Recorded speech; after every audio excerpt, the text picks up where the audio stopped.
Oke, jadi kita tadi sampai di gambar ini ya, ada 2 gambar ini ya.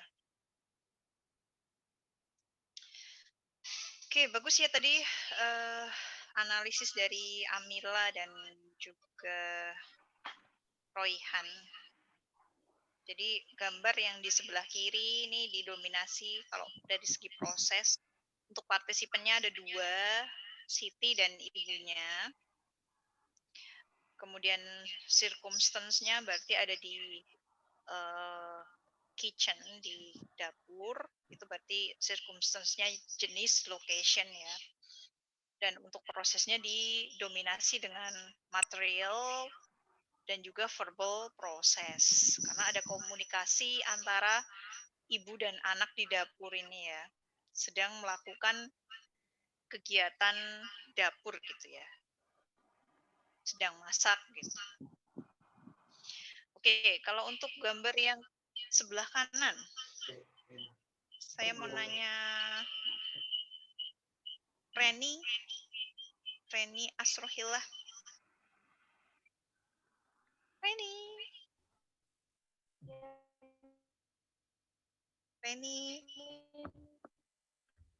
Kalau yang gambar sebelah kanan gimana, Ren? Kira-kira partisipannya ada berapa?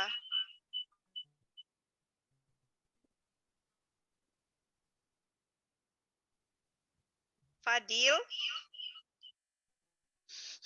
Yes, Miss. Kamu ngomong sama siapa? Coba Reni dibantu gambar yang sebelah kanan. Partisipannya ada berapa?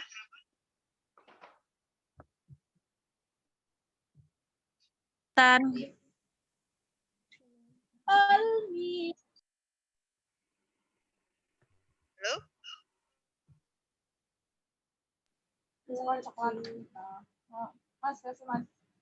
Halo? Kita nggak punya banyak waktu ya ini ya.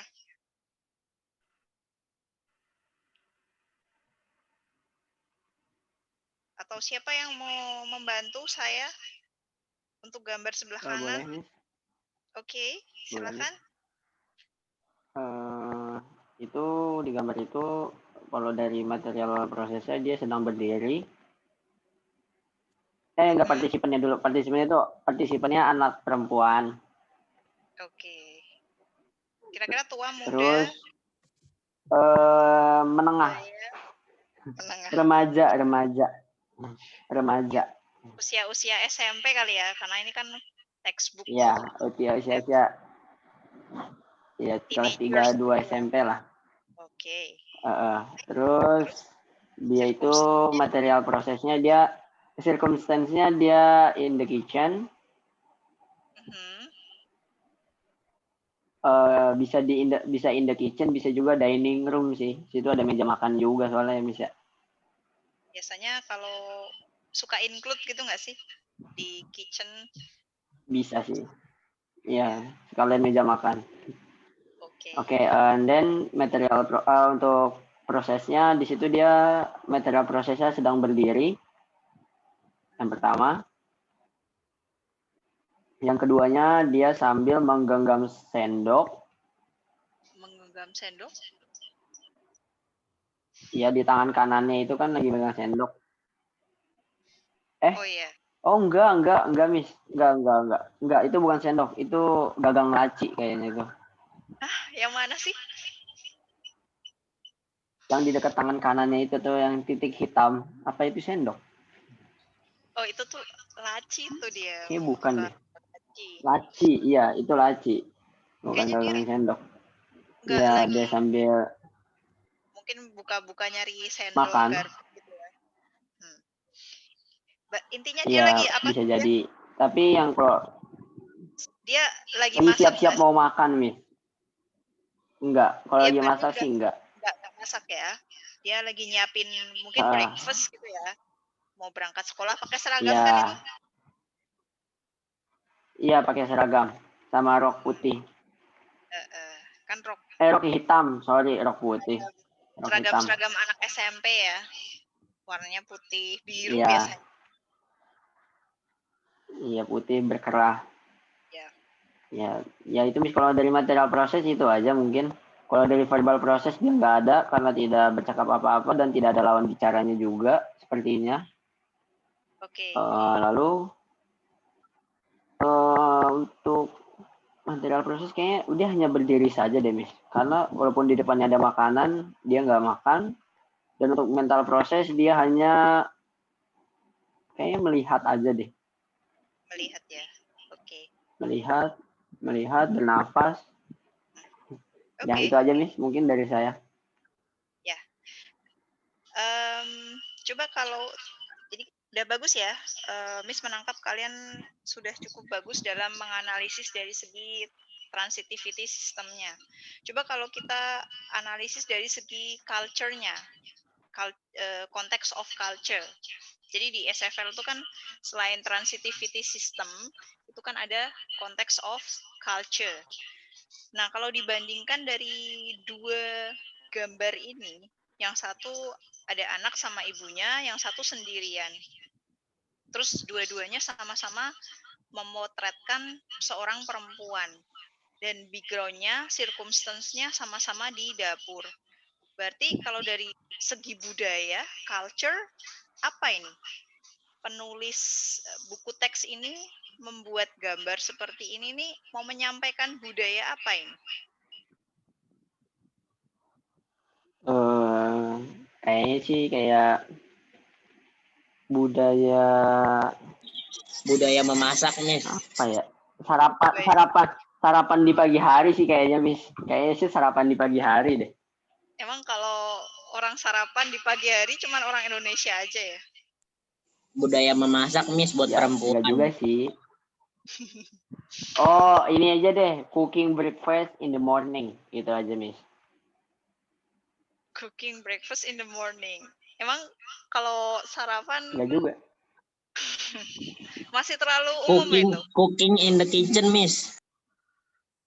Cooking in the kitchen. Oh iya, Maksudnya cooking. gimana? Bisa juga sih Kayaknya itu, Miss. Saya setuju sih. kali, Miss. Coba kalian baca ini deh. Potret dari karakter perempuan dalam keluarga. Terus digambarkan ada dua gambar yang berbeda.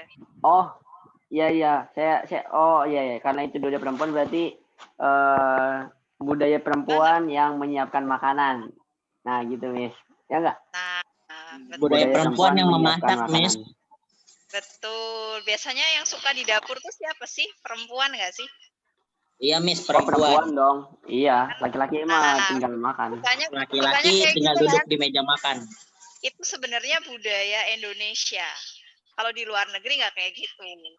Jadi equal kalau di luar negeri tuh. Mau laki-laki mau perempuan bisa mereka gantian nyiapin sarapan di dapur. Gitu. Makanan.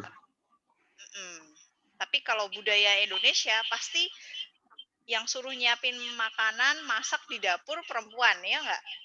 Ya. Ya kan? Yo, betul, Miss. Betul. Iya, Miss, betul, Miss. That's right. Betul, jarang banget kan cowok tuh ke dapur, kadang-kadang aja kan. Kalau di luar negeri enggak, mereka equal. Jadi kalau mungkin ibunya capek, nanti ayahnya yang masak. Tapi kalau budaya kekinian, kita mulai kena budaya barat gitu ya. Orang-orang modern gitu ya, yang udah hidup di kota, terutama di Jakarta gitu, kayaknya udah mulai equal ya. Tapi kalau di konteksnya textbooknya ini, pengarang textbooknya ini tuh masih terpengaruh banget sama budaya Indonesia ya. Kalau mengatakan bahwa perempuan itu ya adanya di dapur gitu kan. Hati-hati ya kalau kalian milih-milih buku teks itu, makanya kenapa SFL ini penting diajarkan untuk guru bahasa Inggris supaya kalian tuh lebih jeli dalam melihat gambar-gambar, teks, semua yang ada di dalam buku teks yang akan kalian ajarkan ke siswa kalian. Supaya kalian tuh nggak cuman lihat buku teks, ya udah cuman ngikutin aja instruksi-instruksi yang ada di buku teksnya. Ayo, biasanya gimana kalian? Halo? Apa, Miss? Biasanya gimana? Oh. kalau Iya, pakai iya. buku teks gimana? Kalau Apa adanya? saya Nggak pernah sampai kalau buku teks analisis culture-nya gitu. Nggak pernah. kalau Jujur di aja, semester jujur. 1 saya enggak sih, Miss. Jujur aja, Oke. kalau di semester 1 emang saya enggak biasanya ada analisis karena kan biar pengenalan dulu. Kalau di semester 1 terkait bahasa Inggris kelas 2 tuh ada apa aja sih yang dipelajari. Nah, nanti baru kan kalau ibaratnya mereka udah punya bekal, baru di semester 2-nya saya lanjutin ke yang berbau analisis kayak begitu. Analisisnya apa, Royhan? Analisis budaya juga Kalau di enggak? buku Macmillan kayak kalau budaya sih ya, Miss ya. Di buku Macmillan itu lebih ke budaya orang barat sih, Miss ya. Karena orang Inggris sih, lebih ke Inggris. Oke. Jadi ya Penasaran? analisisnya ya ada gambar di situ ya, misal kita analisis kayak misalnya apa di situ ada gambar di dalam ketika musim salju, orang-orang ketika musim dingin atau musim salju orang di situ pada ngapain kayak gitu. Nah, mereka suruh lihat gambar, ya di situ apa aja, mereka lagi ngelakuin apa aja, kayak begitu sih. Oke. Sebenarnya bagus nggak sih kalau kita hanya menggunakan satu buku teks, kemudian ternyata buku teksnya itu buatan dari luar negeri dan banyak sekali culture yang dimasukkan di dalam buku teks itu untuk culture-nya orang luar negeri, kayak salju. Padahal di Indonesia nggak pernah ada salju. Kita nyeritain, ngasih tahu kalau orang musim salju nanti pakai jaket gini. Itu realita banget nggak sih dalam kehidupannya siswa kita sebenarnya? Enggak, Miss. Enggak, Miss. Karena siswa kita kan nggak merasakan apa yang terjadi di gambar. Kalau kalian kritis sebagai guru bahasa Inggris gitu ya. Miss dulu juga pernah soalnya di pesantren. Miss tuh sering banget hilang, Miss, maaf. ngelihat menganalisis buku teks ya. Makanya Miss skripsinya ini evaluasi buku teks. Miss tuh ngelihat dulu di buku teks itu bahkan yang lebih nggak realistis itu waktu Miss ngajar di pesantren, masa bahas tentang topik pets gitu ya, hewan peliharaan yang dipelihara anjing. Padahal kalau Muslim kan najis ya kalau kena liur anjing kayak gitu-gitu. Ya boleh sih kita pelihara tapi kita harus hati-hati gitu kan. Terus kayak budaya lagi misalnya celebrating apa sih Valentine's Day, kemudian ulang Christmas. tahun, Christmas kayak gitu kan sering muncul ya di buku-buku teks yang luar negeri ya. Sebenarnya itu kan nggak sesuai ya. Makanya dulu tuh Miss tuh lebih suka waktu ngajar tuh mix gitu, bukunya tuh banyak. Jadi nggak satu buku supaya pemahaman ke siswa tuh juga lebih banyak tentang budaya gitu ya. Dan endorse dari buku ini Kemendikbud ini lumayan bagus sebenarnya karena sudah dekat gitu ya sama budayanya orang Indonesia. Oke, kita lihat aja di sini. Gimana sih caranya untuk melakukan critical social semiotic, jadi context of culture analysis. Jadi nanti kalau kalian di UTS ada soal explain context of culture analysis kayak gitu ya, dari teks ini misalnya nanti ada teksnya disediakan, jadi kalian bisa menceritakan dari segi culture-nya. Oke, langsung saja di sini. Show the portrayal of a woman and schoolgirl in the kitchen as a socio-cultural space. Jadi kan diceritakan kalau ada seorang perempuan dan juga anak yang masih duduk di bangku sekolah gitu ya. Mereka tuh ada di kitchen. Ini kan socio-cultural space. In this situation, two actors, Siti is going to school. Jadi Sitinya tuh mau berangkat ke sekolah, and her mother is going to work because they dress up formally or wear a uniform. Jadi sama-sama semuanya tuh mau yang satu mau berangkat kerja, yang satu mau berangkat ke sekolah. It seems that Siti is going to help her mother. Jadi kan ada diskusi sama antara mereka ya, ibu dan anak tadi. Kayak nyapa gitu ya, selamat pagi gitu-gitu. Terus Siti-nya tuh dengan tadi ya ngeliatin ibunya gitu udah ada arahan dia mau ngebantuin ibunya nyiapin buat breakfast, buat sarapan pagi. Since no instruction by her mother, which asks Siti to help her mom, she is supposed to do this routine cooking chore. Jadi kayak itu tuh natural gitu ya, antara Siti sama ibunya tuh udah biasa sarapan pagi, terus Siti tuh kayak udah terbiasa ngebantuin ibunya untuk nyiapin sarapan pagi gitu ya. Oke. Nah, kalau lebih banyak lagi dijelaskan dalam konteks of culture analysis, this indicates that a woman or a girl is socioculturally assigned to play a traditional feminine role. Jadi kan kalau masak di dapur kan lebih feminim gitu ya role-nya tuh. Such as doing domestic chores in the kitchen. The second picture shows a girl, jadi gambar yang di sebelah kanan tadi menjelaskan bahwa ada anak perempuan pakai seragam who may prepare her breakfast alone, tapi dia nyiapin makanannya sendiri. Jadi dia lebih mandiri gitu ya. Kalau yang satu mungkin tinggal sama ibunya, yang ini dia mungkin mandiri gitu ya, dia entah ngekos atau gimana gitu. Jadi dia nyiapin sarapannya sendiri. In this respect, a kitchen is a social territory that women or girls are supposed to be suitable. Jadi I mean kebanyakan kalau perempuan tuh kan mau breakfast ya nyiapin dulu, terus ke dapur masak gitu ya. Kalau laki-laki mungkin udahlah kelamaan keburu telat, jajan aja di jalan misalnya gitu. Jadi di sini tuh sebenarnya ada konteks culture-nya di sana gitu ya, ngasih lihat kalau perempuan tuh lebih suka masak sendiri gitu daripada ngejajan gitu. In this respect, in this social space, women or girls should also be familiar with and capable of using cooking utensils as a semiotic artifacts in order to perform a cooking chores. Jadi di sini tuh juga dilihatkan tadi ya ada berbagai macam peralatan masak, ada piring, ada gelas, itu kan ngasih lihat kalau jadi alat-alat masak ini tuh sangat familiar dan memperlihatkan kapabilitas dari seorang perempuan gitu loh ketika masak gitu.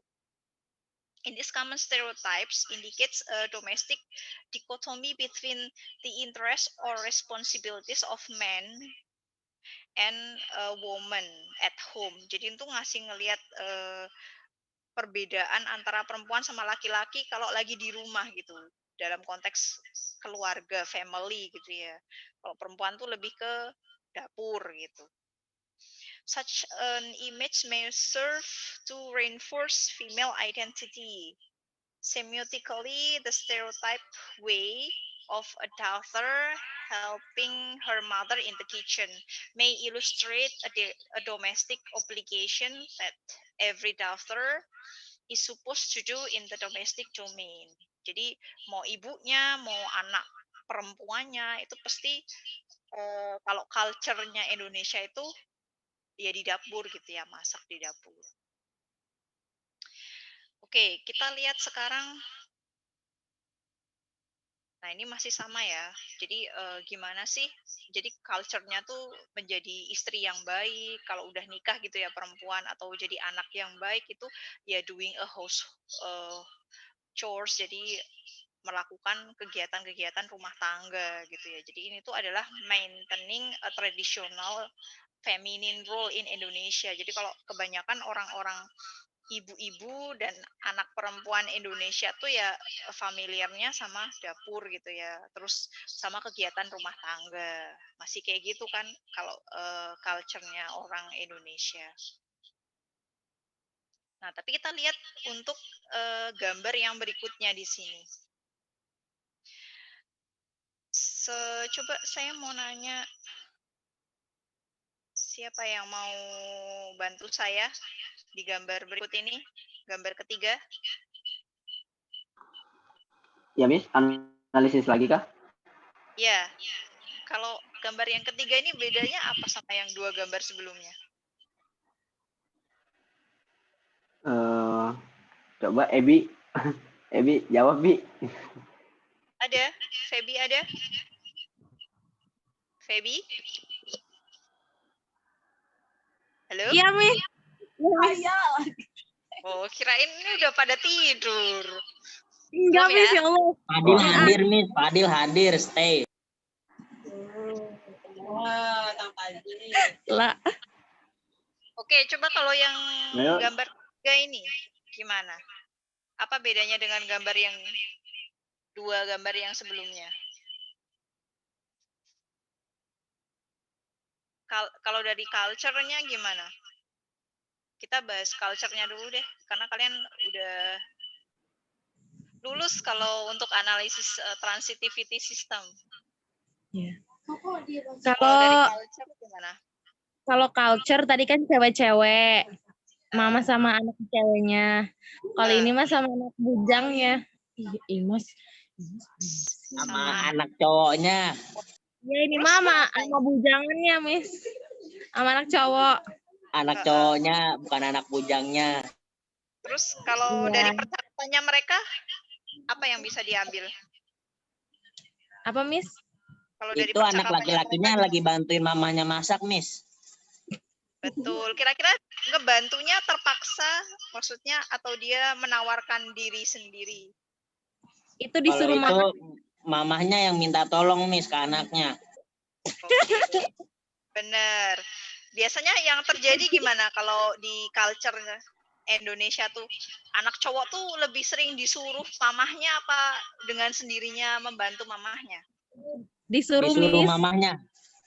Disuruh mamahnya ya? Termasuk Fadil ya, jangan-jangan ya? Sering Yes, disuruh that's mamahnya. right, Miss. Oh, kalau nggak That's disuruh right. nggak bantuin? Tergantung, Enggak. Miss. Tergantung. Bohong, si Badil Tergantung, Miss, ngomong. berat apa gampang gitu. Oh, gitu. Kalau berat, mamanya dibantuin nggak? Dibantu, tapi agak lama gitu. Oke. Jadi tetap ngebantu ya, mau berat mau enggak. Miss, intinya pembantu, Miss. Oke. Berarti Fadil anak yang baik ya, suka membantu mamahnya.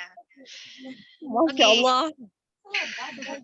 Oke, jadi ini adalah salah satu potret dari budaya Indonesia juga ya. Kebanyakan anak laki-laki tuh suka males. Cehe. Yang males maksudnya. Jadi keseringan ibu-ibu Indonesia itu nyuruh anak laki-lakinya untuk membantu, apalagi kalau urusan dapur ya. Makanya di sini ada percakapan ya. Edo, will you do this for me please? Itu Edo disuruh apa sih itu? Masak. Suruh ngaduk nasi goreng kayaknya. Masak. Oh, lagi masak nasi goreng ya misalnya ya. Itu lagi ini, Miss, lagi bantu ngambilin bumbu. Itu ada garam di tangan anak cowoknya, Miss. Iya. Terus ibunya nyuruh apa sih tuh? Kan ibunya bilang lagi, I will make the table. Berarti kan ibunya mau? Mau nyiapin meja. Mau buat meja. Mau rapih meja. Mau ngerapin Nyiapin. meja dulu. Mau ngerapin meja dulu, anaknya suruh gantiin masak, Miss.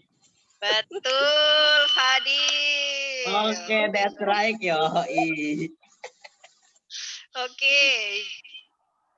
Gitu ya, nanti kalau kalian nemu di soal UTS kalian ada gambar-gambar, kalian bisa menyampaikan konteks of culture-nya apa sih yang ada di dalam situ. Nah, kita lihat di sini ya penjelasannya. Pinter-pinter ini.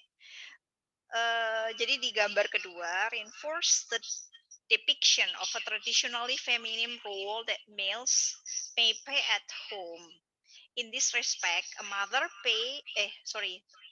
may prepare food for family breakfast. She asks her son to help her finish cooking. The son agrees to do these domestic chores. Although Edo is willing to help her mother cook, he is positioned as a recipient because Edo doesn't take the initiative to assist her mother with cooking. Jadi Edo ini sebenarnya nggak secara langsung menawarkan dirinya untuk bantu ibunya karena ternyata ibunya yang nyuruh Edo buat ngebantuin masak gitu ya. Edo may want to follow her mother's imperative. Imperative tuh jadi kayak kalimat perintah gitu ya. in order to possibly show his submission as a good son. Jadi sebenarnya Edo tuh kalau kita analisis kenapa kok dia tuh mau disuruh ibunya tuh mau, kan ada kan anak yang disuruh ibunya nggak mau, alasan bentar mah lagi sibuk ini lagi itu, Lagi sibuk akhirnya main game biasanya, Miss. oh gitu, oke, I see. Jadi nggak mau ngebantuin, tapi kan Edo di sini mau ya disuruh ngebantuin mamahnya masak. Iya, Miss. Edo mau ngebantuin karena dia lagi nggak main game. Oke, oke. Nah, terus di sini kan berarti kalau anak cowok disuruh ibunya mau kan itu possibly show his submission as a good son. Jadi dia tuh mau ngasih lihat, oh aku tuh anak yang baik loh. Jadi mau ngebantu orang tuaku gitu. Jadi kan biasanya anak tuh kan suka gitu ya. Gimana dia tuh menampilkan dirinya Suka menjadi ini, Miss. Suka ngeles kalau disuruh, Miss. Adil juga biasanya gitu, Miss. Di sini nih. Ya, Royhan buka kartu. Oke. Ya, tapi kalau Apa untuk lagi? posisinya Edo, dia ini ya, mencoba untuk menjadi anak yang baik ya, nggak ngeles-ngeles ya. Oke, kita kembali ke Edo dulu ya. Kita kembali ke Edo dulu. Jadi dia itu ingin memperlihatkan kalau dia itu adalah anak yang baik dengan melakukan perintah dari mamahnya tadi. This is because children should be submissive to their parents without arguing or neglections. Jadi kalau anak yang baik ya nggak argumen sama sama ibunya gitu ya. Nanti mah nggak mau mah kayak gitu. Oh iya siap dibantu, mau dibantu apa gitu kan, kalau anak yang baik kan memperlihatkannya seperti itu.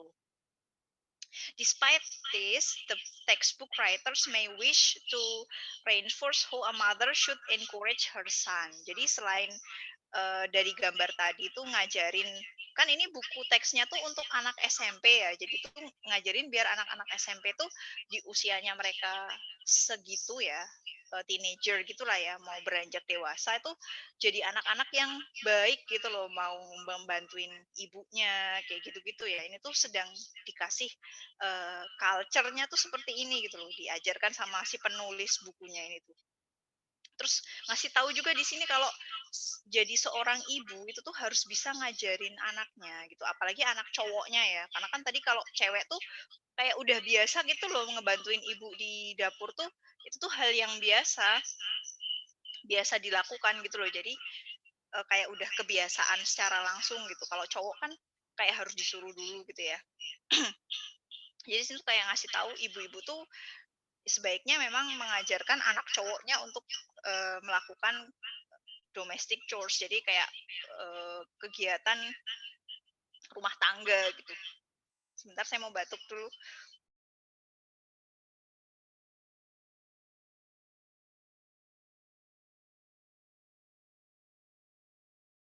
Ya.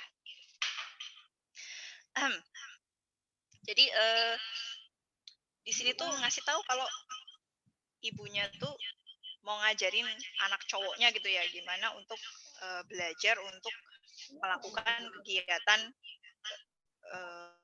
rumah tangga gitu. Jadi sebenarnya nggak cuman anak perempuan aja loh yang bisa melakukan kegiatan rumah tangga.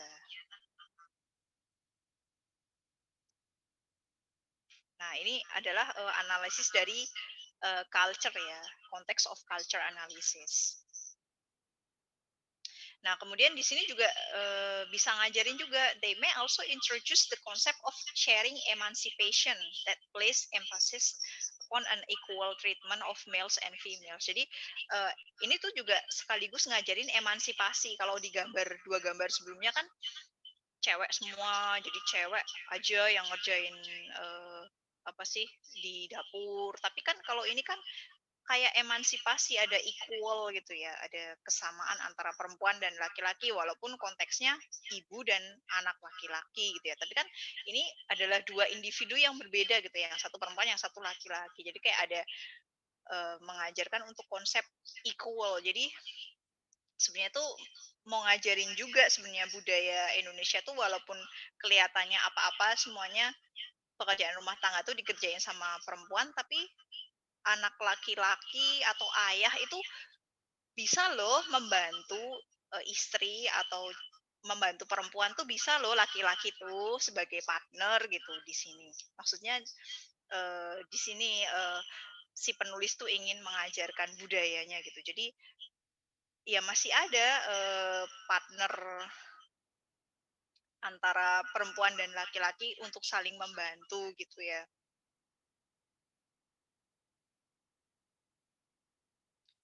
Oke,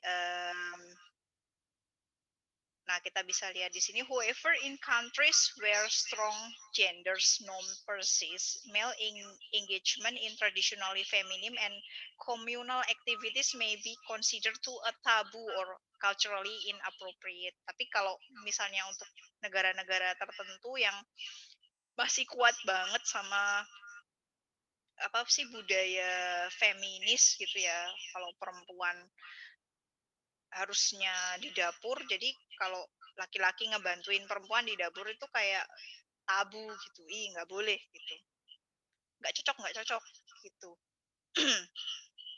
Tapi kan kalau di buku teks ini tuh kayak mau ngajarin sebenarnya nggak cuman perempuan loh yang bisa di dapur, laki-laki tuh juga bisa di dapur, misalnya ngebantuin ibunya gitu. Contohnya seperti itu. Paham ya berarti ya sampai sini ya untuk konteks of culture ya. Insyaallah. Good. Sekarang kita lihat ini agak lebih Kelas 12. advance ya, karena kelas 12 ya, ini udah secondary school English textbook. Kalau yang tadi kan masih middle school. Kalau middle school kan banyak gambarnya. Kalau ini biasanya kalau udah SMA lebih full text kita lihat. Jadi Miss ambil dari potongan di sini, ini masih buku endorse juga dari Kemendikbud ya. Nah ini bentuk lain kalau kita mau menganalisis teks ya. Teksnya ini ya, ada teks di sini last Saturday sampai instruction ini. Kemudian it was really a fun day for us ini ya. Kira-kira kalau teks ini kalian baca at glance gitu, ini teksnya masuk teks apa? Kalau anak-anak SMA biasanya kan udah diajarin itu ya, text types itu ya. Kita belajar kemarin ya, ada narrative, genre masih ingat? Genre of text, masih ingat? Masih ingat. Jangan dilupain ya. Kira-kira ini masuk genre yang mana? Narrative. I think. Kenapa narrative? Karena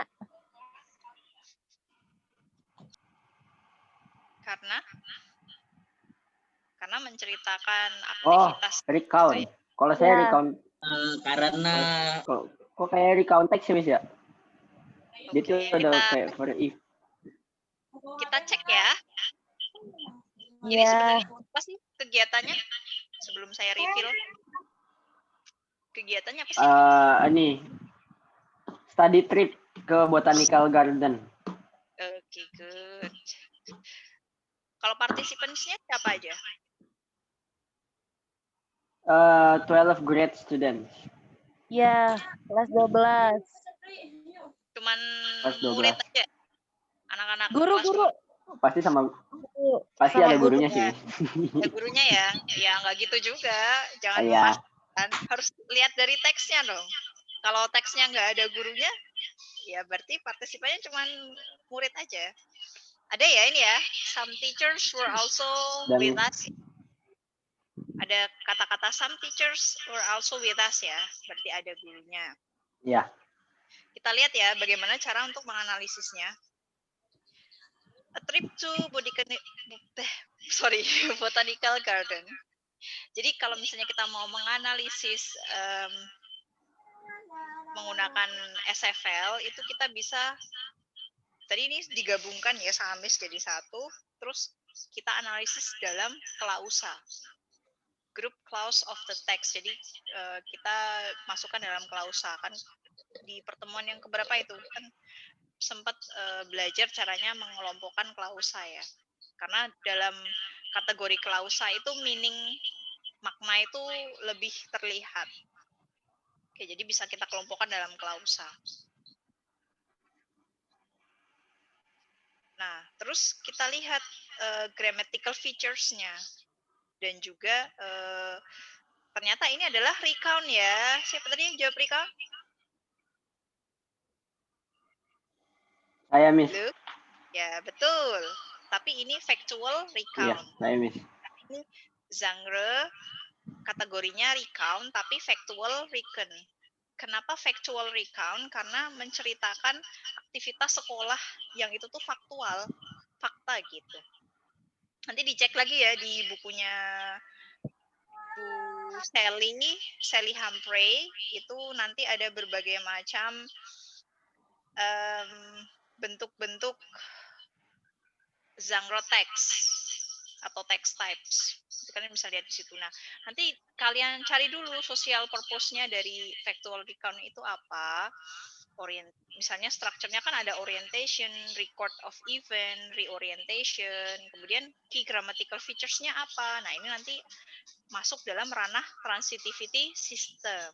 Kalau udah masuk grammatical features. Jadi ada language for expressing ideas, language for connecting ideas, language for interaction, language for creating cohesive text. Itu masuk dalam grammatical features. Jadi kalau kalian ngajarin analisis teks ke murid-murid kalian kayak gini, biar lebih spesifik gitu.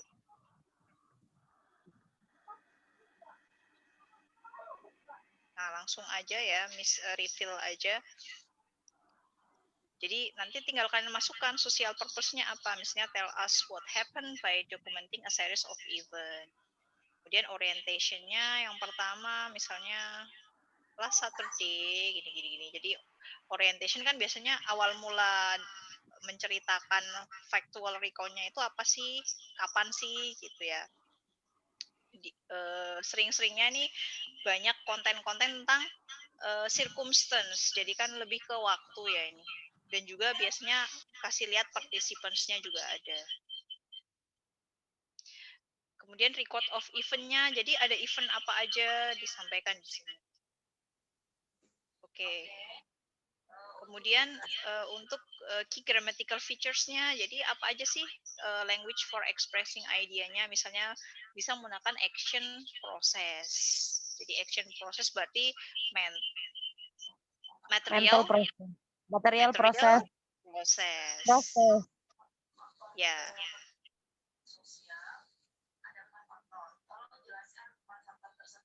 Oke. Waktunya udah mau habis nih. Jadi skip aja ya. Jadi nanti Miss akan share slide-nya ini. Karena waktunya tinggal 1 menit kurang. Kita akan menyudahi karena ini udah mau jam 8 ya nanti kemalaman. Nanti coba kalian baca-baca sendiri ya. Terus yang mau Miss tanya